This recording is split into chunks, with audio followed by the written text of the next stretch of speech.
యేసుక్రీస్తు నామములో ప్రతిరోజు దేవుని వాగ్దానమైన కార్యక్రమానికి మిమ్మల్ని అందరినీ ప్రేమతో ఆహ్వానిస్తున్నాం. ఎలా ఉన్నారండి? అందరూ బాగున్నారా? మీ కొరకు ప్రార్థన చేస్తున్నాం. దేవుడు మిమ్మల్ని దీవిస్తాడు, ఆశీర్వదిస్తాడు.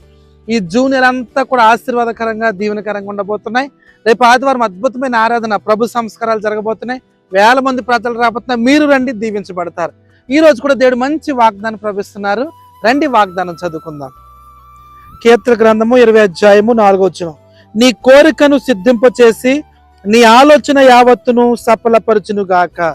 హల్లెలూయా. దేవుడు అద్భుతమైన వాగ్దానం ఇస్తున్నాడు. నీ కోరికను సిద్ధింపచేసి మీ ఆలోచనలన్నీ కూడా సఫలపరచబోతున్నాడు. దేని బిడ్డలారా, దేని కొరకు ఎదురు చూస్తున్నారు?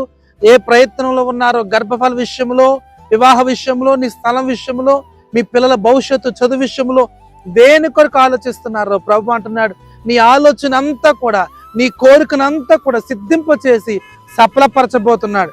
అద్భుతమైన కార్యాలు, ఆశ్చర్యమైన కార్యాలు, మహిమ కలిగిన కార్యాలు మీ జీవితంలో జరిగించబోతున్నాడు. ఈ సృష్టిని చేసిన దేవుడు నీ పట్ల కూడా అద్భుతం చేయబోతున్నాడు. ఏ కార్యమైనా సరే ఆయన మాట సెలవిస్తే చాలు, నీ జీవితంలో అద్భుతాలు, ఆశ్చర్య కార్యాలు, మహత్తరమైన కార్యాలు మీరు కనులారా చూడబోతూ ఉన్నారు. ఈ వాగ్దానం వెంటనే నీ జీవితంలో భయపడదు, ధైర్యంగా ఉండండి. నీ కోరిక నెరవేరబోతుంది. నీ ఆశను సిద్ధింప చేయబోతున్నాడు. ప్రతి ఆలోచన కూడా సఫలకృతమయ్యి గొప్ప కార్యాలతో నింపబడబోతున్నారు. ప్రార్థన. పరిశుద్ధము నమ్మకమైన తండ్రికి వందనాలు.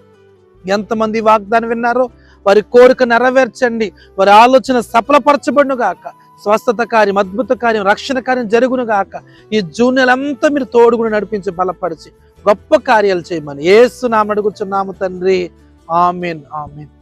హల్లెలూయా. ఇంత అద్భుతమైన సృష్టిని చేసిన దేవుడు నీ జీవితంలో కూడా ఒక అద్భుతమైన కార్యం చేయబోతున్నాడు. నీ బ్రతుకులో అద్భుతమైన మేలు జరగబోతుంది. నీ కోరిక, నీ ఆలోచన సిద్ధింప చేసి సఫలపరచబోతున్నాడు. దేవుడు మిమ్మల్ని అందరినీ దీవించును గాక. ఆమేన్.